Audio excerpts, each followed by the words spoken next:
스스로 조심했어야 한다. 타국에서 한국인이 납치당하고 고문받고 목숨을 잃었습니다.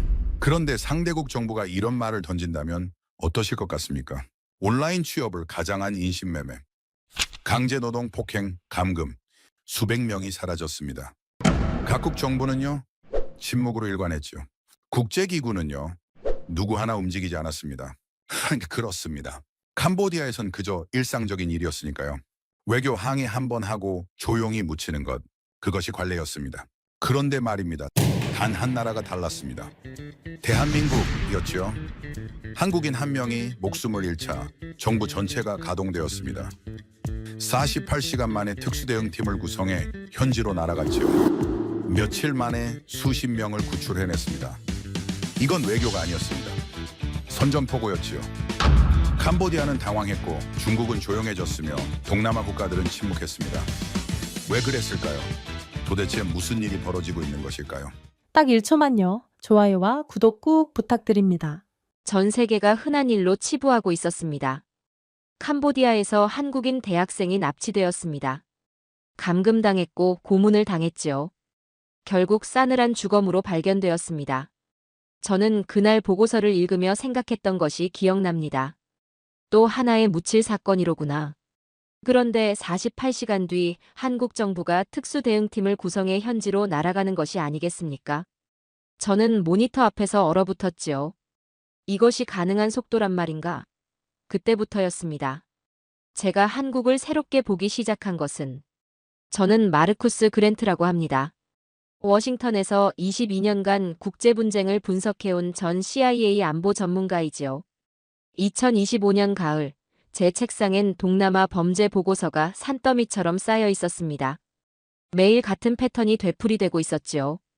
온라인 구인 광고, 납치, 감금, 강제노동. 피해자는 늘어가는데 구조되는 이는 없었습니다. 각국 정부는 침묵으로 일관했지요. 이유라고요? 동남아 정부들은 부패해 있었고 배후엔 거대한 자본이 흐르고 있었기 때문입니다. 그날도 여느 때와 다르지 않은 아침이었습니다. 커피를 마시며 CNN을 켰던 것이 기억나는군요. 속보 자막이 화면을 가로질렀습니다. 한국인 대학생, 캄보디아에서 납치 후 고문 사망. 저는 컵을 조용히 내려놓았습니다. 화면엔 캄포트주의 낡은 공장 사진이 비치고 있었지요. 철창, 경찰 테이프, 그리고 덮인 시신. 온몸엔 폭행 흔적이 있었고 손목엔 수갑 자국이 선명했다는 보도였습니다. 제 동료 제임스가 옆에서 입을 열었습니다. 또 동남아 사기 센터로군.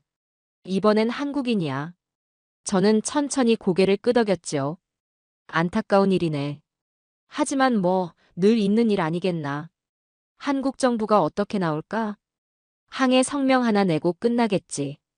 다들 그렇게 하지 않나. 그것이 제 예상이었습니다. 22년간 목격해온 패턴이었으니까요. 필리핀에서 미국인이 납치되었을 때를 떠올려 보십시오. 미국 정부는 2주가 지나서야 조사팀을 보냈습니다. 태국에서 영국인이 실종되었을 때 영국은 한 달이 걸렸지요. 외교 채널로 압박하고 현지 정부 눈치를 살피고 몇 달 지나면 흐지부지 되는 것. 그것이 국제사회의 표준이었습니다. 그런데 다음 날 아침 모든 것이 뒤집히고 말았습니다. CNN 속보가 다시 화면에 떴습니다. 한국 48시간 만에 특수대응팀 캄보디아 파견. 저는 화면을 응시했습니다. 인천공항 출국장 영상이 흘러나오고 있었지요. 외교부 관계자 6명, 경찰청 수사관 3명, 국정원 요원 2명. 총 11명으로 구성된 합동팀이 캄보디아행 비행기에 오르고 있었습니다. 제임스가 휘파람을 불었습니다. 이런, 저것이 진짜인가? 48시간 만에? 저는 말문이 막혔습니다. 이건 있을 수 없는 일이야. 무엇이? 48시간이라니. 팀을 구성하고 승인을 받고 현지와 협의하고. 이건 불가능한 속도라고. 제임스가 화면을 가리켰습니다. 하지만 적이 날아가고 있지 않나. 그가 옳았습니다. 불가능해 보였지만 한국은 해내고 있었던 것입니다. 저는 즉시 데이터를 뒤지기 시작했습니다. 과거 사례들을 찾아보았지요. 자국민 납치 사건 발생 후 정부 대응 시간을 비교해 보았습니다. 미국 평균 14일, 영국 평균 21일, 일본 평균 18일. 그것이 선진국의 기준이었습니다. 한국은 48시간이었습니다. 세계 평균보다 3.5배 빠른 속도였지요. 이건 외교가 아니로군. 저는 중얼거렸습니다. 작전이야. 군사작전 수준이라고. 제임스가 물었습니다. 무슨 말인가? 아니, 혼잣말일세. 하지만 제 머릿속은 복잡해지고 있었습니다. 어찌하여 이토록 빠른가? 미리 준비되어 있었던 것인가? 시스템 자체가 다른 것인가? 한국 외교부 장관이 기자회견을 열었습니다. 화면 속 장관은 단호한 표정이었지요. 국민의 생명을 지키는 것이 정부의 최우선 임무입니다. 우리는 즉각 합동 대응팀을 현지에 파견했으며 캄보디아 정부와 긴밀히 협력해 진상을 규명하겠습니다. 국민의 생명 앞에 외교적 고려는 없습니다. 마지막 문장이 제 귀에 또렷이 남았습니다. 국민의 생명 앞에 외교적 고려는 없다. 저는 손으로 턱을 괴고 생각에 잠겼지요. 저것은 경고가 아니로군. 선전포고로군. 전 세계 언론이 들썩이기 시작했습니다. BBC는 한국의 초고속 대응이 지역을 놀라게 하고 있다고 보도했습니다. 로이터는 한국 정부의 결단이 동남아 질서에 상당한 파문을 일으키고 있다고 분석했지요. NHK는 한국식 위기 대응이 새로운 기준이 될 수 있다고 평가하기에 이르렀습니다. 그런데 더욱 놀라운 일이 벌어지고 말았습니다. 일주일 후 한국 대응팀이 캄포트주 공장을 급습했던 것입니다. 캄보디아 경찰과 합동으로 말이지요. 그 안에서 14명의 한국인이 구조되었습니다. 모두 감금되어 있었고 보이스피싱을 강요당하고 있었지요. CNN 앵커가 전했습니다. 한국은 단 일주일 만에 14명의 자국민을 구조했습니다. 이는 최근 10년간 동남아 인신매매 사건 중 가장 빠른 구조 사례로 기록될 전망입니다. 저는 화면을 보며 손가락으로 책상을 두드렸습니다. 일주일. 팀 파견부터 구조 완료까지 일주일이라니. 믿기 어려운 일이었습니다. 제임스가 제 어깨를 툭 쳤습니다. 마르쿠스, 이거 좀 이상하지 않은가? 무엇이? 너무 빠르지 않나? 마치 이미 모든 것을 알고 있었던 것처럼 말일세. 저는 고개를 끄덕였습니다. 나도 그 생각을 하고 있었네. 정보망이 이미 깔려 있었거나 아니면 시스템 자체가 다른 것일세. 그날 밤 저는 한국의 위기 대응 시스템을 분석하기 시작했습니다. 외교부, 경찰청, 국정원이 어떻게 48시간 만에 합동팀을 꾸렸는지 추적해 보았지요. 놀라운 사실을 발견했습니다. 한국은 이미 몇 년 전부터 해외 국민 보호를 위한 긴급 대응 매뉴얼을 구축해 두었더군요. 단순한 매뉴얼이 아니었습니다. 실시간 정보 공유 시스템, 24시간 가동되는 상황실, 그리고 즉각 출동 가능한 전담팀까지. 이것은 평시부터 작동하는 전쟁 시스템이나 다름없었습니다. 이 사람들 진심이로군. 저는 혼자 중얼거렸습니다. 그런데 상황이 더욱 복잡해지기 시작했습니다. 캄보디아 정부가 반발하기 시작한 것이지요. 외교부 대변인이 기자회견을 열었습니다. 캄보디아 정부는 한국의 과도한 반응에 우려를 표합니다. 이번 사건은 피해자들이 스스로 조심하지 않은 결과입니다. 우리도 피해자입니다. 한국은 우리 주권을 존중해야 합니다. 그 말이 나오자마자 세계가 충격에 빠졌습니다. 피해자를 탓하다니. 저는 화면을 보며 한숨을 쉬었습니다. 저 사람들 자신들이 무엇을 건드렸는지 모르는구만. 더욱 충격적인 것은 그 다음이었습니다. 중국 외교부가 논평을 발표한 것입니다. 동남아 사기센터 문제는 지역 전체의 일이며 특정 국가를 비난하는 것은 지역 불안을 조성할 수 있다. 저는 그 순간 퍼즐이 맞춰지는 것을 느꼈습니다. 중국이 개입했구나. 이것은 단순한 범죄 사건이 아니로군. 뒤에 큰 그림이 있어. 제임스가 물었습니다. 중국이 왜 나서는 것인가? 이익이 걸려있기 때문이지. 저는 대답했습니다. 동남아 사기센터 배후엔 중국 자본이 흘러들어가고 있네. 한국이 이것을 건드리면 전체 네트워크가 흔들리게 되는 것이지. 그렇다면 한국은 중국까지 상대하겠다는 것인가? 저는 화면 속 한국 외교부 장관을 바라보았습니다. 표정이 흔들리지 않더군요. 그런 것 같네. 저는 조용히 말했습니다. 한국은 물러설 생각이 없는 것 같아. 그날 밤 저는 창밖을 바라보며 생각에 잠겼습니다. 워싱턴의 야경이 반짝이고 있었지요. 22년간 이 일을 하며 적잖은 나라들을 보아왔습니다. 국민을 포기하는 나라, 외교를 우선하는 나라, 경제를 택하는 나라. 그것이 현실이었습니다. 그런데 한국은 달랐습니다. 단 한 명의 국민이 목숨을 잃자 나라 전체가 움직였던 것이지요. 외교도 경제도 정치도 뒤로 물렸습니다. 오직 한 가지만이 중요했습니다. 사람을 지킨다는 것. 저는 노트북을 열고 보고서를 작성하기 시작했습니다. 제목은 이렇게 붙였죠. 한국의 캄보디아 대응, 동남아 질서 재편의 서막. 첫 문장은 이렇게 적었습니다. 2025년 가을, 한 나라가 세계에 선언했다. 국민의 생명 앞에 외교는 없다고. 타자를 치다 멈추었습니다. 문득 깨달았거든요. 이것은 단순한 구조작전이 아니라는 것을. 한국이 건드린 것은 캄보디아 범죄 조직만이 아니었습니다. 동남아 전체의 부패 구조, 중국의 영향력, 그리고 침묵하던 국제사회까지. 한국은 전쟁을 시작했어. 저는 혼잣말을 했습니다. 정의의 전쟁을. 그 순간부터였습니다. 제가 한국을 다시 보기 시작한 것은 단순히 경제 강국이나 기술 선진국이 아니라 원칙을 지키는 나라로 말입니다. 동남아의 그림자가 흔들리기 시작했습니다. 캄보디아는 긴장했고 중국은 경계했으며 주변국들은 숨을 죽였지요. 그리고 그 폭풍의 중심엔 한국이 있었습니다. 저는 창밖을 바라보며 중얼거렸습니다. 한국이 새로운 기준을 세우고 있으니 이제 세계가 변하게 될 것이야. 14명이 구조되었습니다.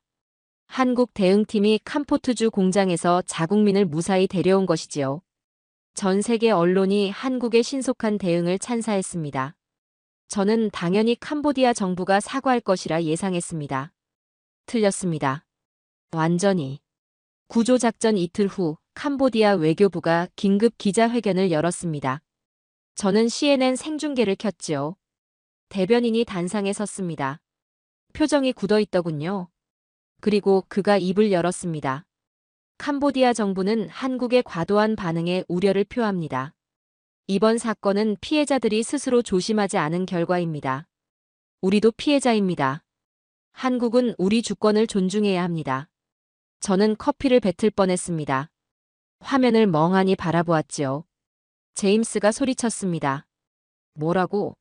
저 사람 지금 피해자를 탓하는 것인가? 그런 것 같네. 저는 천천히 대답했습니다. 믿을 수가 없군. 캄보디아도 피해자라고? 자기네 땅에서 사람이 납치당하고 목숨을 잃었는데? 저는 고개를 저었습니다. 저 사람들 상황 파악을 못하고 있어. 22년간 외교 분쟁을 분석하며 배운 것이 있습니다. 위기 상황에서 가장 위험한 것은 오만이지요. 자신이 무엇을 건드렸는지 모르는 오만. 캄보디아는 지금 그 실수를 저지르고 있었습니다. SNS가 폭발했습니다. 한국 국민들의 분노가 타오르기 시작했지요. 캄보디아 대사관 앞엔 항해 시위대가 모여들었고 청와대 국민청원 게시판엔 수십만 명이 서명했습니다. 캄보디아와의 외교 관계를 재고하라는 내용이었지요. 국제 여론도 마찬가지였습니다. BBC는 캄보디아의 무책임한 발언이 국제사회의 공분을 사고 있다고 보도했습니다. 로이터는 피해자를 비난하는 정부의 태도가 충격적이라고 평가했지요. 그런데 한국 정부는 분노하지 않았습니다. 대신 움직였지요. 48시간 후 한국 외교부가 공식 성명을 발표했습니다. 저는 브리핑룸 생중계를 보았지요. 차관이 단상에 섰습니다. 목소리가 낮고 단호했습니다. 대한민국 정부는 캄보디아 보코르 마운틴, 포이펫, 바벳 세 지역에 대해 즉시 여행금지령을 발동합니다. 해당 지역은 우리 국민의 안전이 보장되지 않는 위험지역으로 지정됩니다. 현재 해당 지역에 체류 중인 국민은 즉시 철수하시기 바랍니다. 제임스가 휘파람을 불었습니다. 또 48시간이로군. 빠르네. 저는 고개를 끄덕였습니다. 한국은 말로 싸우지 않네. 행동으로 답하는 것이지. 여행금지령은 단순한 경고가 아니었습니다. 실질적인 경제 타격이었지요. 한국은 캄보디아 최대 관광객 송출국 중 하나였습니다. 연간 70만 명 이상이 방문했고 관광 수입만 수천억 원 규모였죠. 그 돈줄이 끊긴 것입니다. 48시간 만에 캄보디아 관광업계가 긴급 회의를 열었습니다. 호텔, 여행사, 카지노 업주들이 모여서 정부에 항의했지요. 한국 관광객이 사라지면 업계 전체가 무너진다고 말입니다. 저는 데이터를 분석해 보았습니다. 캄보디아 GDP에서 관광업이 차지하는 비중은 약 12%였습니다. 그중 한국인 비중이 25% 정도. 계산해 보니 캄보디아 경제의 3%가 한국 관광객에 달려 있더군요. 한 방에 3%를 날렸구만. 저는 혼잣말을 했습니다. 제임스가 물었습니다. 그게 큰 것인가? 엄청나지. 개발도상국 경제에서 3%는 재앙 수준일세. 그런데 상황은 더욱 악화되었습니다. 한국 기업들이 움직이기 시작한 것이지요. 캄보디아에 진출한 한국 제조업체, 건설사, IT 기업들이 하나둘 철수 검토에 들어갔습니다. 정부가 강제한 것은 아니었습니다. 기업들이 자발적으로 판단한 것이지요. 리스크가 너무 크다고 말입니다. 투자도 멈추었습니다. 예정되었던 신규 투자 계획들이 전부 보류되었지요. 한국 자본이 빠져나가기 시작한 것입니다. CNN이 보도했습니다. 한국의 여행 금지령 이후 48시간 만에 캄보디아 증시가 4.2% 급락했다. 관광주와 건설주가 폭락하고 있다. 저는 화면을 보며 중얼거렸습니다. 한국은 총을 쏘지 않았어. 지갑을 닫았을 뿐이지. 그때였습니다. 더 큰 그림자가 드리운 것은 중국 외교부가 정식 논평을 발표했습니다. 저는 환구시보 기사를 읽었지요. 중국 관영 매체였습니다. 동남아 온라인 사기 문제는 지역 전체가 직면한 공동 과제다. 특정 국가를 비난하거나 일방적 조치를 취하는 것은 지역 안정을 해칠 수 있다. 각국은 대화와 협력을 통해 문제를 해결해야 한다. 표면적으론 중립적인 말이었습니다. 하지만 저는 그 이면을 읽을 수 있었지요. 중국이 한국을 견제하고 있어. 저는 제임스에게 말했습니다. 어떻게 하는가? 특정 국가를 비난하지 말라는 것은 한국을 겨냥한 것이네. 일방적 조치라는 것은 여행 금지령을 말하는 것이고. 그런데 왜 중국이 나서는 것인가? 저는 화면을 가리켰습니다. 캄보디아는 중국의 우방일세.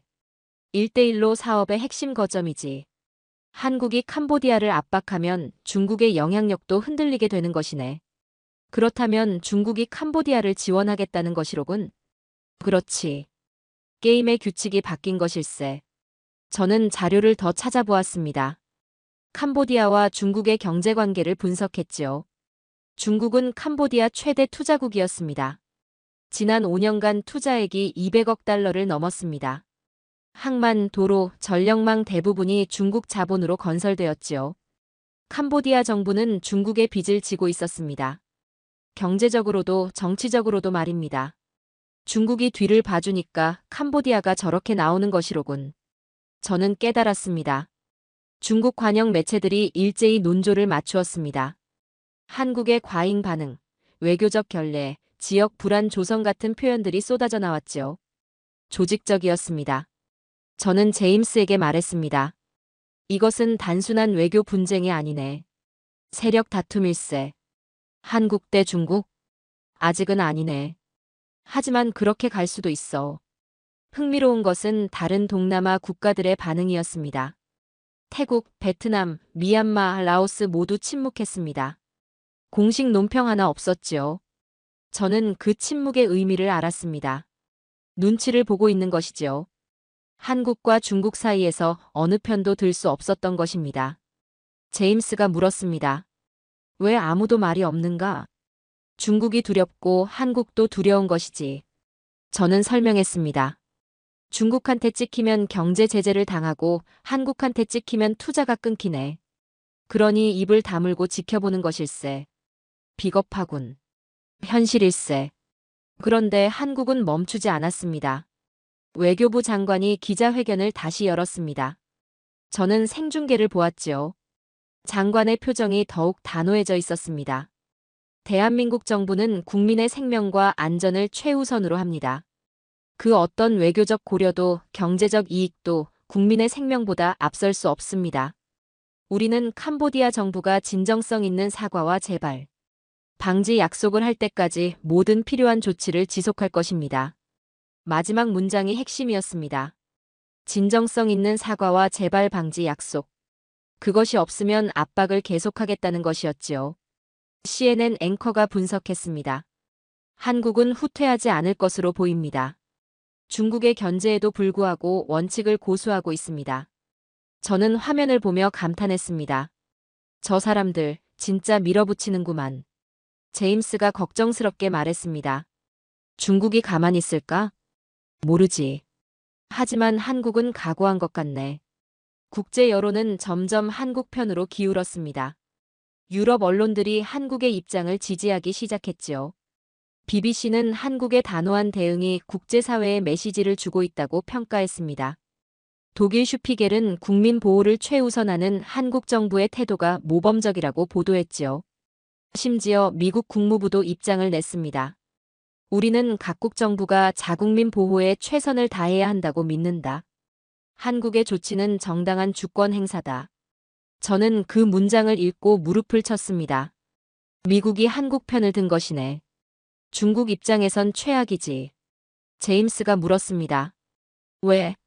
중국은 캄보디아를 지원하려 했는데 이제 국제사회가 한국 편이잖나.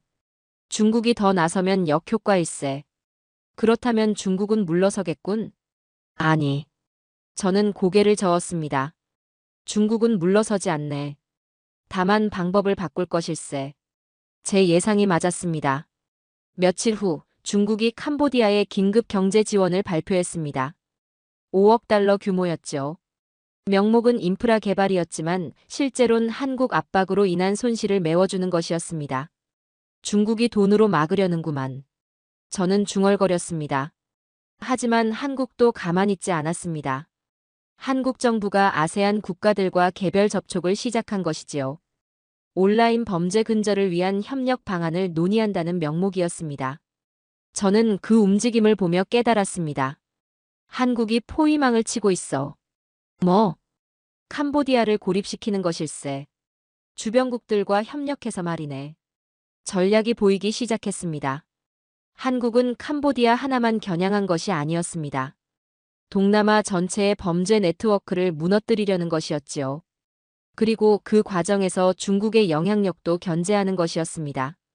이것은 외교가 아니네. 저는 혼잣말을 했습니다. 체스일세. 한국이 캄보디아라는 말을 잡으려는 것이 아니라 중국이라는 왕을 견제하는 것이지. 제임스가 물었습니다. 그렇다면 한국이 이길 수 있을까? 저는 잠시 생각했습니다. 중국의 경제력, 캄보디아의 완고함, 동남아의 침묵. 한국에게 불리한 조건들이 많았습니다. 하지만 한국엔 한 가지가 있었습니다. 정의였지요. 그리고 그 정의를 실행하는 속도와 결단력. 모르겠네. 저는 솔직하게 대답했습니다. 하지만 한 가지는 확실해. 한국은 물러서지 않을 것이네. 그날 밤 저는 보고서 중간 부분을 작성했습니다. 한국은 경제를 무기로 삼았다. 그러나 그것은 보복이 아니었다. 원칙이었다. 국민을 보호하지 못하는 나라와는 협력할 수 없다는 메시지였다. 그리고 세계는 그 메시지를 받아들이기 시작했다. 창밖을 바라보았습니다. 워싱턴의 밤은 깊어가고 있었지요. 하지만 지구 반대편에선 새로운 질서가 만들어지고 있었습니다. 한국이라는 작은 나라가 중국이라는 거대한 나라와 맞서고 있었습니다. 총이 아니라 원칙으로 말입니다. 저는 중얼거렸습니다. 이것이 진짜 힘이로군. 원칙의 힘. 한국의 압박이 시작된 지 2주가 지났습니다. 캄보디아는 여전히 버티고 있었습니다. 중국의 지원을 받으며 말이지요. 하지만 균열이 생기기 시작했습니다. 내부에서. 저는 그날 아침 현지 언론 보도를 모니터링하고 있었습니다. 푸놈펜 포스트 기사가 눈에 띄었지요. 캄보디아 관광업계, 정부의 한국과의 관계 회복 촉구. 기사를 읽어보니 상당히 심각했습니다. 시엠립 호텔 조합이 집단으로 정부에 청원서를 제출했더군요. 내용은 간단했습니다. 한국 관광객이 돌아오지 않으면 우리는 문을 닫아야 한다. 제임스가 커피를 들고 들어왔습니다. 뭘 보고 있나? 캄보디아 내부가 흔들리고 있네. 저는 화면을 가리켰습니다. 관광업계가 정부를 압박하고 있어. 얼마나 심각한가? 저는 데이터를 꺼내 보여주었습니다. 시엠립 호텔 예약률이 65% 급락했네. 푸놈펜은 42%. 이것은 붕괴 수준일세. 중국 관광객으로 메울 수 없나? 불가능하지. 중국인들은 주로 카지노와 특정 리조트만 가네. 한국인들은 전역을 돌아다니며 소비했어. 질이 다른 것이지. 실제로 한국 관광객의 1인당 평균 지출액은 중국인보다 30% 높았습니다. 더구나 한국인들은 현지 식당, 상점, 투어에 골고루 돈을 썼지요. 경제 전반에 영향을 미치는 것이었습니다. 캄보디아 중앙은행이 긴급 보고서를 발표했습니다. 저는 그것을 읽으며 눈썹을 치켜 올렸지요. 2025년 3분기 관광 수입 전망치 38% 하향 조정. 38%. 엄청난 수치였습니다. 더 흥미로운 것은 그 다음이었습니다. 캄보디아 야당 대표가 국회에서 정부를 맹공하기 시작한 것이지요. 총리는 국민에게 사과해야 합니다. 한마디 잘못으로 나라 경제를 망쳐놓았습니다. 여당 내부에서도 균열이 생겼습니다. 경제부 장관이 사퇴 의사를 밝혔지요. 공식 이유는 개인 사정이었지만 현지 언론은 한국 사태에 대한 책임론이라고 분석했습니다. 저는 제임스에게 말했습니다. 캄보디아가 내부에서 무너지고 있네. 중국 돈으로도 안 되나? 돈으로 막을 수 있는 것과 없는 것이 있지. 일자리는 돈으로 못 만들어. 한국 기업들의 철수가 본격화되기 시작했습니다. 제조업체 3곳이 공식적으로 철수를 발표했지요. 건설사 2곳도 신규 프로젝트를 중단했습니다. CNN이 특집을 방송했습니다. 한국 자본의 캄보디아 이탈, 일자리 8,000개 위기. 저는 화면을 보며 분석했습니다. 이것은 단순한 경제 제재가 아니네. 신뢰의 붕괴일세. 무슨 뜻인가? 기업들이 캄보디아를 불안정한 곳으로 보기 시작한 것이지. 정부가 국민을 보호하지 못하는 나라, 외국인 안전을 보장하지 못하는 나라. 그런 곳에 누가 투자하겠나? 제임스가 고개를 끄덕였습니다. 일리 있군. 그때 더 극적인 일이 벌어졌습니다. 한국 정부가 동남아 5개국과 동시에 양자회담을 진행한다고 발표한 것이지요. 태국, 베트남, 필리핀, 인도네시아, 말레이시아. 모두 온라인 범죄 피해국들이었습니다. 저는 즉시 그 의미를 파악했습니다. 한국이 연합전선을 구축하고 있어. 캄보디아를 고립시키려는 것인가? 그렇지. 그리고 새로운 시스템을 만들려는 것일세. 실제로 한국 외교부가 발표한 회담 안건을 보니 명확했습니다. 동남아 국민 안전 협력 체계 구축, 정보 공유, 합동 수사, 피해자 보호 시스템을 함께 만들자는 것이었지요. 이것은 단순한 외교 회담이 아니었습니다. 새로운 질서를 만드는 것이었습니다. 그리고 그 질서에서 캄보디아는 배제되어 있었지요. 중국이 반응했습니다. 환구시보가 사설을 실었습니다. 일부 국가가 지역 협력을 명분으로 진영 논리를 강요하고 있다. 이는 지역 분열을 초래할 수 있다. 저는 그 문장을 읽고 미소 지었습니다. 중국이 초조해하고 있어. 왜? 한국이 중국을 배제한 협력 체계를 만들고 있으니까. 중국 입장에선 동남아에서 영향력을 잃는 것이지. 제임스가 물었습니다. 그렇다면 중국이 더 강하게 나올 텐데. 그럴 수도 있네. 하지만 쉽지 않을 것일세. 국제 여론이 한국 편이니까. 실제로 국제 여론은 더욱 한국을 지지하고 있었습니다. 유럽연합이 성명을 냈지요. 우리는 한국의 국민 보호 노력을 지지한다. 동남아 국가들이 인신매매 근절에 적극 협력하길 촉구한다. 일본도 가세했습니다. 일본도 유사한 협력 체계 구축에 참여하겠다. 한국이 만든 흐름에 세계가 동참하기 시작한 것입니다. 저는 보고서를 작성하며 이렇게 적었습니다. 한국은 혼자가 아니었다. 정의로운 싸움엔 동지가 생기는 법이다. 캄보디아는 점점 고립되고 있었고 중국은 속수무책이었다. 그날 밤 제임스가 물었습니다. 마르쿠스, 자네 생각엔 캄보디아가 언제쯤 굴복할 것 같나? 저는 잠시 생각했습니다. 곧일세. 내부 압력이 너무 크네. 관광업계, 야당, 여당 내부, 그리고 국민들. 모두가 정부를 압박하고 있어. 중국이 도와주지 않을까? 돈으로는 한계가 있네. 신뢰는 돈으로 못 사니까. 제 예상이 맞았습니다. 일주일 후 캄보디아 정부의 변화의 조짐이 보이기 시작했지요. 변화는 조용히 시작되었습니다. 캄보디아 총리의 측근이 비공식 채널을 통해 한국 측에 접촉해온 것이지요. 공식 발표는 없었습니다. 하지만 외교가에선 소문이 돌기 시작했습니다. 캄보디아가 대화를 원한다. 저는 그 소문을 듣고 제임스에게 말했습니다. 시작됐네. 뭐가? 협상일세. 캄보디아가 손을 내밀고 있어. 한국이 받아들일까? 조건을 보고 결정하겠지. 하지만 한국은 쉽게 물러서지 않을 것일세. 실제로 한국 외교부의 반응은 냉담했습니다. 대변인이 정례 브리핑에서 말했지요. 우리는 진정성 있는 사과와 구체적인 재발 방지 대책을 요구하고 있습니다. 그것이 선행되지 않으면 어떠한 대화도 의미가 없습니다. 메시지는 명확했습니다. 형식적인 사과로는 안 된다. 실질적인 변화를 보여라. 캄보디아는 딜레마에 빠졌습니다. 진정성 있는 사과를 하려면 처음 발언을 완전히 뒤집어야 했지요. 피해자가 조심했어야 한다는 말을 철회해야 했습니다. 그것은 정부가 틀렸다고 인정하는 것이었습니다. 하지만 안 하면 경제가 더 무너질 것이었습니다. 저는 캄보디아의 고민을 이해했습니다. 22년간 외교 분쟁을 보며 배운 것이 있지요.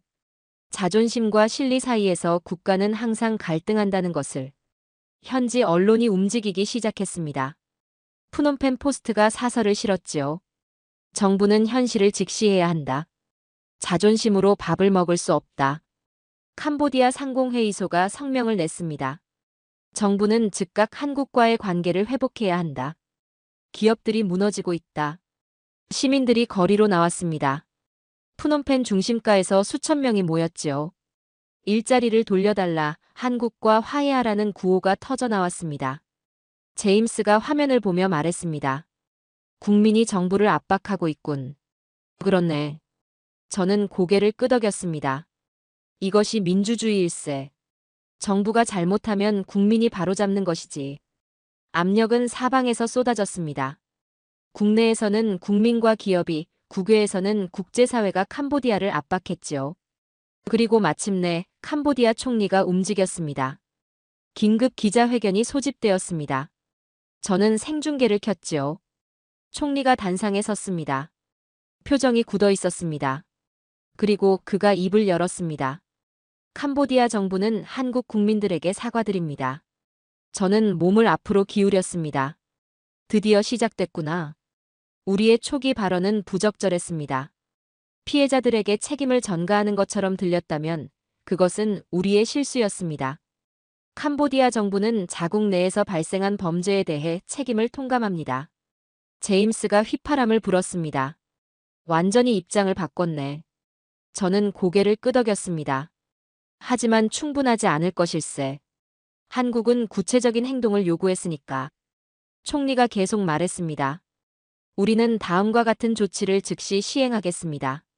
첫째, 한국과 합동수사팀을 구성합니다. 둘째, 범죄 조직에 연루된 공무원을 엄중 처벌합니다. 셋째, 외국인 안전보호 시스템을 구축합니다. 이제 구체적이 되고 있었습니다. 우리는 한국 정부와 긴밀히 협력하여 이런 비극이 다시는 발생하지 않도록 하겠습니다. 기자회견이 끝났습니다. 저는 제임스를 바라보았지요. 어떻게 생각하나? 제임스가 대답했습니다. 진심으로 보이는데? 글쎄. 저는 신중했습니다. 말은 했네. 하지만 실제로 실행하는지 봐야지. 한국 외교부의 반응도 신중했습니다. 대변인이 논평을 냈지요. 캄보디아 정부의 사과를 주목하고 있습니다. 우리는 구체적인 이행 조치를 지켜볼 것입니다. 진전이 있다면 단계적으로 조치를 재검토하겠습니다. 메시지는 명확했습니다. 말만으로는 안 된다. 행동을 보자. 저는 그 태도에 감탄했습니다. 한국은 쉽게 속지 않네. 당연하지. 이미 한 번 당했는걸. 그날 밤 저는 분석 보고서를 작성했습니다. 캄보디아는 굴복했다. 하지만 그것은 시작일 뿐이었다. 한국은 말이 아니라 행동을 요구하고 있었다. 그리고 세계가 지켜보고 있었다. 창밖을 바라보았습니다. 워싱턴의 불빛이 반짝이고 있었지요. 22년간 이 일을 하며 수많은 사과를 받습니다. 형식적인 사과, 마지못한 사과, 정치적 사과. 대부분은 의미가 없었지요. 하지만 이번은 달랐습니다. 캄보디아는 구체적인 조치를 약속했습니다. 그리고 한국은 그것을 감시할 것이었지요. 저는 중얼거렸습니다. 이제 진짜 시작이로군. 말이 아니라 행동의 시간이 온 것이네. 그 순간 저는 깨달았습니다. 한국이 원한 것은 사과가 아니었다는 것을. 변화였죠. 시스템의 변화, 인식의 변화, 그리고 동남아 전체의 변화. 한국은 단순히 이기려는 것이 아니었습니다. 새로운 기준을 세우려는 것이었지요. 그리고 그 기준은 단순했습니다. 사람의 생명이 가장 중요하다. 그 앞에선 외교도 경제도 정치도 뒤로 물러나야 한다. 저는 키보드에 손을 올렸습니다. 보고서 중간 부분을 작성하기 시작했지요. 한국은 승리하고 있었다. 하지만 그들의 전쟁은 아직 끝나지 않았다. 왜냐하면 한국이 원한 것은 캄보디아의 굴복이 아니라 동남아 전체의 변화였기 때문이다. 캄보디아 총리의 사과 이후 일주일이 흘렀습니다. 세계는 두 가지를 지켜보고 있었지요. 첫째, 캄보디아가 약속을 지킬 것인가. 둘째, 한국이 어떻게 반응할 것인가. 저는 매일 아침 현지 뉴스를 확인했습니다. 그리고 놀라운 변화를 목격하기 시작했지요. 캄보디아 정부가 실제로 움직이기 시작한 것입니다. 첫 번째 조치가 발표되었습니다. 한국-캄보디아 합동수사팀 공식 구성. 한국 수사관 8명과 캄보디아 경찰 12명으로 구성된 팀이 프놈펜의 사무실을 열었습니다. 제임스가 화면을 보며 말했습니다. 진짜 하는군. 말만으로는 부족하다는 걸 알았겠지. 저는 대답했습니다. 한국이 지켜보고 있으니까. 두 번째 조치는 더욱 극적이었습니다. 캄보디아 경찰청장이 4명의 고위 간부를 해임한 것이지요. 이유는 범죄 조직과의 유착 의혹. 현지 언론은 이를 전례 없는 숙청이라고 표현했습니다. 저는 그 기사를 읽으며 감탄했습니다. 이 정도면 진심으로 보이는군. 중국이 가만히 있을까? 제임스가 물었습니다. 뭘 할 수 있겠나? 국제 여론이 한국 편인데. 실제로 중국은 조용했습니다. 환구시보조차 논평을 내지 않았지요. 저는 그 침묵의 의미를 알았습니다. 중국이 한 발 물러선 것이었습니다. 세 번째 조치가 발표되었습니다. 외국인 안전보호 한라인 개설. 24시간 운영되는 다국어 지원센터였죠. 그리고 주요 도시에 외국인 보호 전담 경찰관을 배치했습니다. CNN이 보도했습니다. 캄보디아, 한국 압박 이후 전례 없는 개혁 단행. BBC는 더 직설적이었습니다. 한국의 승리, 캄보디아의 변화. 한국 외교부가 반응했습니다. 대변인이 브리핑에서 말했지요. 캄보디아 정부의 노력을 긍정적으로 평가합니다. 우리는 이러한 변화가 지속되기를 바라며 단계적으로 조치를 재검토하겠습니다. 단계적으로. 그 단어가 핵심이었습니다. 한 번에 모든 것을 풀지 않겠다는 것이지요. 캄보디아가 약속을 지키는지 계속 감시하겠다는 의미였습니다. 저는 제임스에게 말했습니다. 한국은 영리하네. 압박을 유지하면서도 출구를 열어주고 있어. 그게 무슨 뜻인가? 캄보디아에게 희망을 주는 것이지. 잘하면 관계가 회복된다고. 하지만 동시에 감시도 계속한다는 것이네. 이틀 후 한국 정부가 첫 번째 조치 완화를 발표했습니다. 캄보디아 세계 여행 금지 지역 중 1개 지역을 여행자제로 하향 조정한 것이지요. 작은 조치였습니다. 하지만 상징적 의미는 컸지요. 한국이 대화에 응하고 있다는 신호였습니다. 캄보디아 관광업계가 환호했습니다. 비록 여행 금지가 완전히 풀린 것은 아니었지만 최소한 방향이 바뀌었다는 것을 의미했으니까요. 제임스가 물었습니다. 이제 끝난 건가? 저는 고개를 저었습니다. 아니네. 이제 시작일세. 진짜 변화가 지속되는지 봐야지. 한국 대응팀이 현지에서 계속 활동했습니다. 합동수사팀이 여러 지역을 급습했지요. 한 달 동안 세계 사기 센터를 적발했고 42명을 구조했습니다.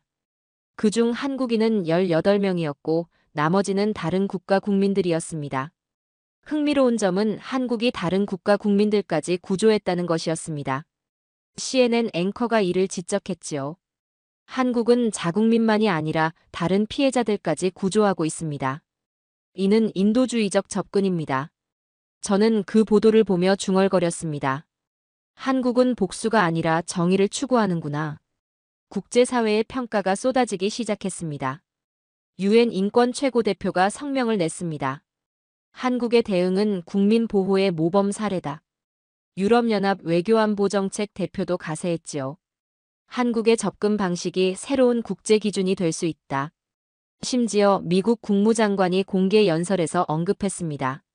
한국은 원칙과 실용을 결합한 외교를 보여주었다. 한국이 국제사회의 롤모델이 되고 있었습니다. 저는 보고서를 작성하며 이렇게 적었습니다. 한국은 단순히 자국민을 구했을 뿐 아니라 새로운 기준을 제시했다. 국민 보호가 최우선이며 그 과정은 투명해야 하고 결과는 신속해야 한다는 것. 그리고 세계는 그 기준을 받아들이기 시작했다. 그날 밤 제임스가 물었습니다. 자네는 이 사건을 어떻게 평가하나? 저는 잠시 생각했습니다. 22년 경력 중 가장 특별한 사건이었지요. 혁명일세. 저는 대답했습니다. 조용한 혁명. 한국이 외교의 패러다임을 바꾸고 있네. 어떻게? 전통적으로 외교는 천천히 움직이지. 조심스럽게, 은밀하게. 하지만 한국은 빠르고 투명하게 움직였어. 그리고 이겼네. 제임스가 고개를 끄덕였습니다. 새로운 시대로군. 그렇네. 한국이 그 문을 열었어. 창밖을 바라보았습니다. 워싱턴의 밤은 깊어가고 있었지요. 하지만 어딘가에선 새로운 시대가 시작되고 있었습니다. 국민을 진정으로 보호하는 정부. 그것이 어떤 모습인지 한국이 보여주고 있었습니다. 저는 키보드에 손을 올렸습니다. 보고서를 계속 작성했지요. 이것은 끝이 아니었다. 시작이었다. 한국이 세운 기준은 이제 세계로 퍼져나갈 것이다. 그리고 더 많은 국민들이 보호받게 될 것이다. 한 달이 더 지났습니다. 캄보디아와의 관계는 조심스럽게 회복되고 있었습니다. 하지만 완전히 정상화된 것은 아니었지요. 한국은 여전히 감시하고 있었고 캄보디아는 여전히 증명해야 했습니다. 그 무렵 새로운 문제가 불거지기 시작했습니다. 한국 수사팀이 현장에서 증거를 수집하던 중 이상한 점을 발견한 것이지요. 범죄 조직의 이동 경로가 너무 정확했습니다. 마치 누군가 미리 알려준 것처럼 말입니다. 저는 그날 CNN 속보를 보고 있었습니다. 한국 외교부 긴급 브리핑이 시작되었지요. 한 직원이 단상에 섰습니다. 표정이 심각했습니다. 우리는 수사 과정에서 심각한 문제를 발견했습니다. 일부 현지 관계자들이 범죄 조직에 정보를 제공한 정황이 포착되었습니다. 기자들이 술렁였습니다. 직원이 계속 말했습니다. 현지 SNS와 텔레그램에서 우리 팀의 실시간 위치가 공유되고 있습니다. 누군가 내부에서 정보를 흘리고 있습니다. 저는 즉시 텔레그램을 확인했습니다. 캄보디아 관련 채널을 검색했지요. 있었습니다. 한국팀 오늘 오전 10시 바벳 지역 이동 예정. 한국 수사팀 차량 번호 현재 국도 1번 통과 중. 실시간 추적이었습니다. 범죄 조직이 한국 팀보다 먼저 움직일 수 있었던 것이지요. 저는 분노를 느꼈습니다. 이것은 협조가 아니로군. 방해일세. 제임스가 물었습니다. 누가 흘리는 것일까? 현지 경찰 내부에 있을 것이네. 아니면 정부 관계자. 한국 대응팀은 즉시 대응했습니다. 이동 경로를 비공개로 전환했고 현지 경찰과의 정보 공유를 최소화했지요. 그리고 밤에 움직이기 시작했습니다. 사흘 후 새벽 한국팀이 단독으로 시엠립 외곽 건물을 급습했습니다. 현지 경찰에게 알리지 않았지요. 그곳에서 14명의 한국인을 구출했습니다. 그리고 증거도 확보했지요. 불에 타다 만 서류, 하드디스크 잔해 USB. 한국 수사관이 USB를 분석했습니다. 삭제된 파일을 복구했지요. 그 안에 명단이 있었습니다. 캄보디아 경찰 간부 7명, 지방 관료 12명. 그들이 범죄 조직으로부터 뇌물을 받은 기록이었습니다. 저는 유출된 문서를 읽으며 한숨을 쉬었습니다. 부패가 시스템이 되었구만. 제임스가 말했습니다. 이래도 캄보디아가 협조한다고 할 수 있나? 겉으론 그렇게 하고 있지 않나. 실제로 캄보디아 정부는 여전히 협조적인 척했습니다. 경찰청장이 언론에 나와서 말했지요. 우리는 최선을 다하고 있습니다. 범인들을 반드시 잡겠습니다. 하지만 실제로는 아무것도 하지 않았습니다. 용의자 체포는 없었고 수사는 지지부진했지요. 한국 외교부가 공식 항의를 보냈습니다. 캄보디아 측의 소극적 수사에 유감을 표한다. 하지만 캄보디아는 최선을 다하고 있다는 답변만 되풀이했습니다. 국제 언론이 의문을 제기하기 시작했습니다. BBC가 보도했습니다. 캄보디아 당국, 한국 수사팀에 협조하면서도 증거인멸 방조 의혹. 알자지라는 더욱 직설적이었지요. 캄보디아 경찰 내부의 범죄 조직 협력자 존재 가능성. 그때였습니다. 소문이 퍼지기 시작한 것은 현지 텔레그램 채널에 글이 올라왔습니다. 한국이 특수부대를 보낼 수도 있다. 처음엔 루머였습니다. 하지만 점점 구체화되었지요. 한국 국방부가 구출 작전 검토 중. 특전사 요원들이 대기 중이라는 첩보. 저는 그 소문들을 모니터링했습니다. 근거는 없었습니다. 하지만 퍼지는 속도가 심상치 않았지요. CNN이 속보를 띄웠습니다. 한국 무력 구출 작전 가능성 제기돼. 앵커가 전했습니다. 소식통에 따르면 한국 정부가 외교적 해결이 실패할 경우 다른 방안을 검토 중이라고 합니다. 제임스가 물었습니다. 진짜 가능한가? 한국이 군대를 보낼 수 있나? 저는 잠시 생각했습니다. 법적으론 불가능하네.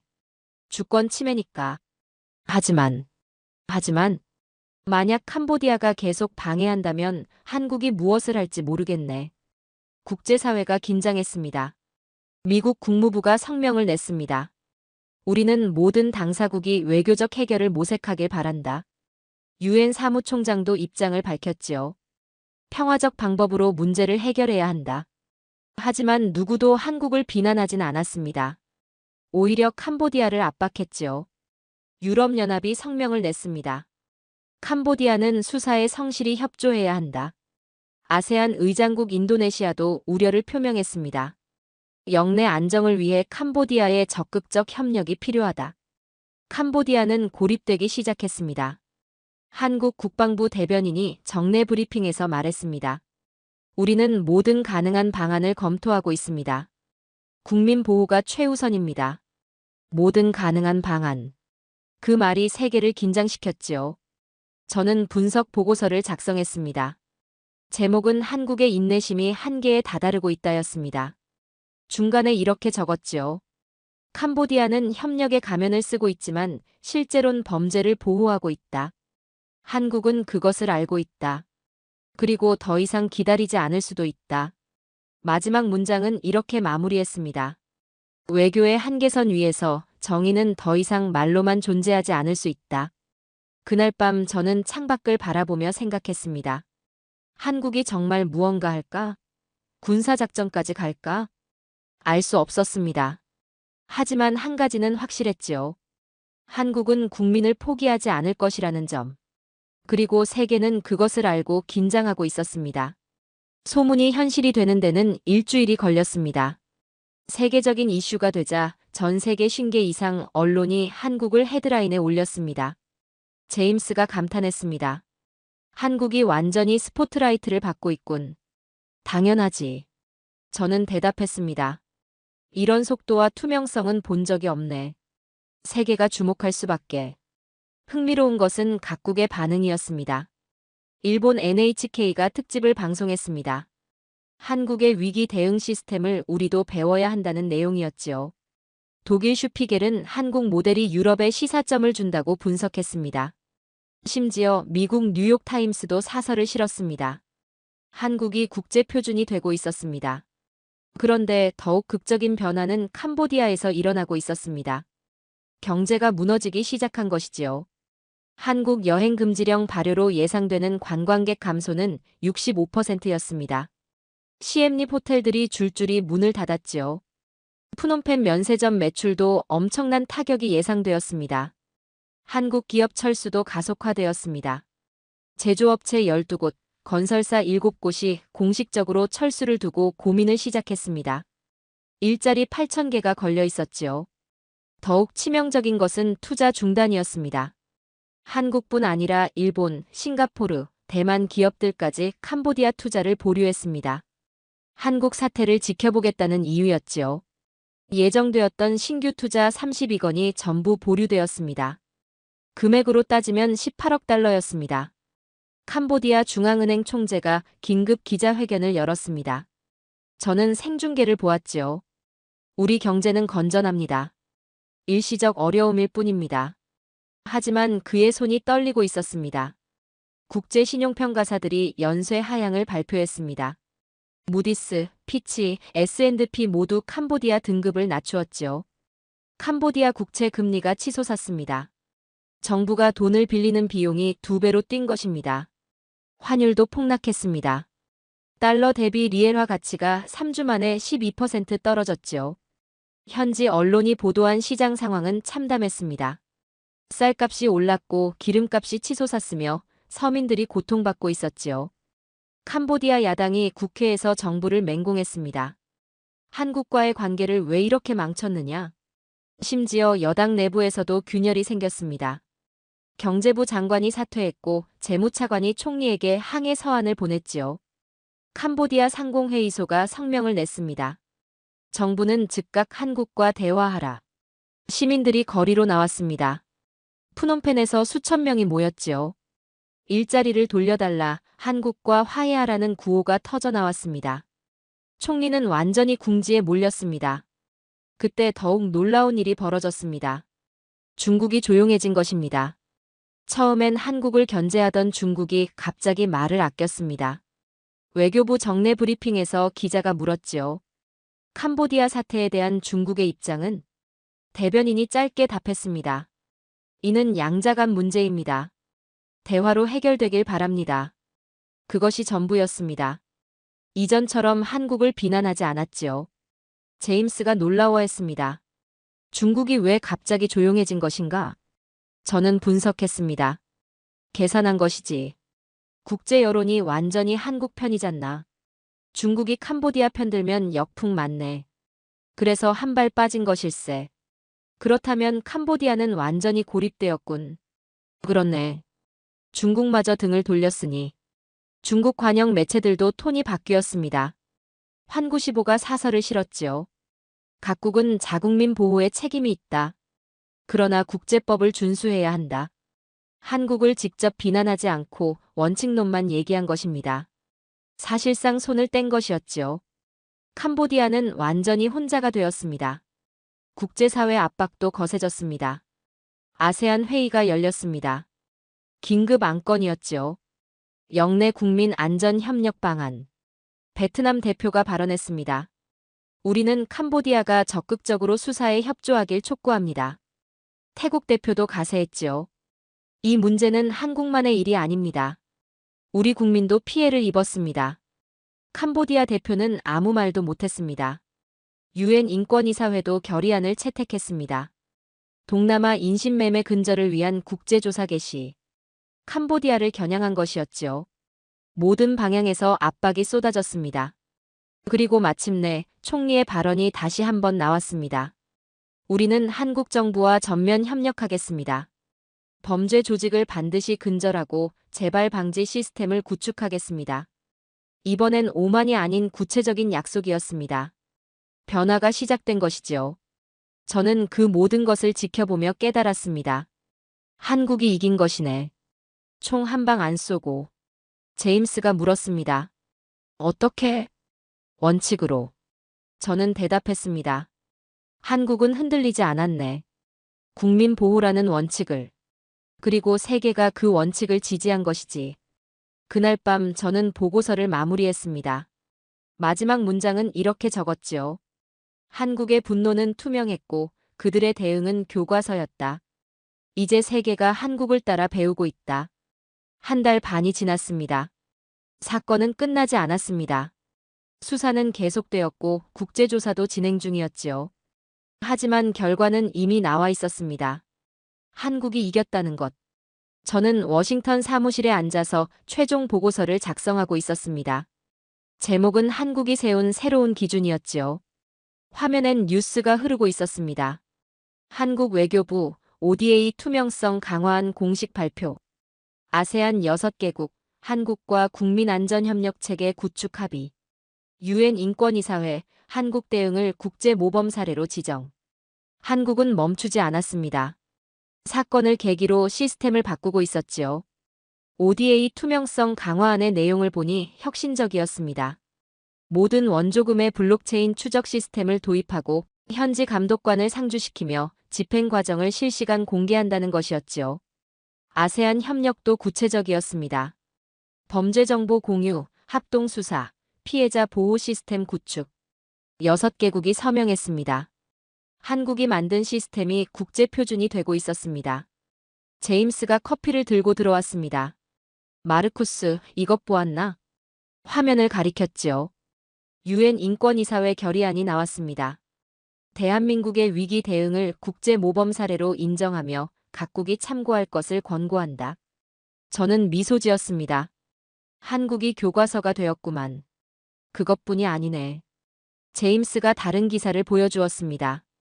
한국 외교부의 각국에서 연수 요청이 쇄도하고 있다네. 위기 대응 시스템 배우러 온다는 것이야. 당연하지. 누가 배우고 싶지 않겠나. 저는 창밖을 바라보았습니다. 워싱턴의 하늘이 맑았지요. 22년간 CIA에서 일하며 수많은 위기를 보았습니다. 테러, 납치, 전쟁, 재난. 그때마다 정부들은 비슷하게 대응했지요. 정보를 통제하고 천천히 움직이고 최소한만 공개하고. 그것이 정상이었습니다. 저도 그것이 맞다고 생각했지요. 근데 한국은 정반대로 했습니다. 투명하게 공개하고 빠르게 움직이고 국민과 소통했지요. 그리고 이겼습니다. 저는 보고서 마지막 부분을 타이핑했습니다. 한국은 이번 사건으로 3가지를 증명했다. 첫째, 투명성은 약점이 아니라 강점이다. 정보를 공개할수록 국민의 신뢰를 얻는다. 둘째, 속도는 힘이다. 48시간의 결단이 48일의 외교보다 강력하다. 셋째, 원칙은 승리한다. 국민 보호라는 원칙을 흔들림 없이 지키면 세계가 지지한다. 타자를 멈추고 생각했습니다. 한국이 만든 것은 복수가 아니었습니다. 표준이었지요. 위기에 대응하는 새로운 방식. 국민을 진정으로 보호하는 정부의 모습. 제임스가 물었습니다. 보고서 다 작성했나? 응, 거의. 제목이 무엇인가? 정의를 재정의한 국가, 대한민국. 제임스가 고개를 끄덕였습니다. 딱 맞군. 저는 마지막 문장을 적었습니다. 이것은 복수가 아니다. 기준이다. 정의를 재정의한 국가, 그 이름이 한국이었다. 그리고 이제 세상이 한국을 따라 움직이고 있다. 파일을 저장하고 의자에 기댔습니다. 22년 경력 중 가장 인상 깊은 사건이었습니다. 총도, 폭탄도, 전쟁도 없었지요. 대신 원칙이 있었습니다. 그리고 그 원칙이 세계를 바꾸었습니다. 제 책상 위에 사진 한 장이 있었습니다. 한국 공항에서 구출된 피해자들이 가족과 포옹하는 장면이었지요. 어머니가 아들을 끌어안고 울고 있었습니다. 그 사진을 보며 저는 깨달았습니다. 이것이 진짜 승리로구나. 한국은 국민을 지켰습니다. 빠르게, 투명하게, 완벽하게. 그리고 그 과정에서 세계의 새로운 기준을 제시했지요. 저는 제임스에게 말했습니다. 자네는 알고 있나? 이번 일로 내 생각이 많이 바뀌었네. 무엇이? 정부라는 것이 무엇인지. 국가가 국민을 위해 무엇을 해야 하는지. 한국이 보여주었군. 그렇네. 말이 아니라 행동으로. 창밖 하늘을 바라보았습니다. 저 하늘 아래 어딘가에서 또 다른 위기가 일어날 것입니다. 누군가 도움을 필요로 할 것이지요. 그때 세계는 이제 알고 있습니다. 어떻게 대응해야 하는지. 한국이 보여주었으니까요. 저는 보고서를 프린트했습니다. 50페이지가 나왔죠. 제 22년 경력 중 가장 희망적인 보고서였습니다. 표지의 제목을 다시 읽었습니다. 정의를 재정의한 국가, 대한민국 48시간이 바꾼 세계. 그리고 혼잣말을 했습니다. 그들의 싸움은 끝나지 않았다. 하지만 이미 이겼다. 한국은 세상에게 질문을 던졌습니다. 당신 나라는 위기 앞에서 어떻게 움직입니까? 국민의 생명 앞에서 외교를 택합니까? 정의를 택합니까? 48시간 만에 결단할 수 있습니까? 한국은 이미 답을 보여주었습니다. 그리고 저는 오늘도 그 답을 세계에 전하고 있습니다. 대한민국이 세운 새로운 기준을, 정의가 승리한 그 이야기를, 여러분께서 함께 해주신 한 나라의 용기, 48시간의 결단, 그리고 세계를 바꾼 원칙에 관한 오늘의 사연을 함께 해주셔서 감사합니다. 지금까지 우인스의 수진이었습니다.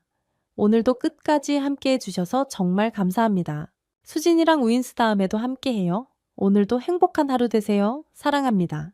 우이스 우리들의 이야기 작은 꿈도 커지는 이 순간 웃으며 함께 나가요 모두의 마음이 크게 울려요. 당신만의 감동 이야기가 늘 당신 곁에서 따뜻한 순간으로 남길 바랍니다. 다음에도 따뜻한 이야기로 다시 찾아올게요.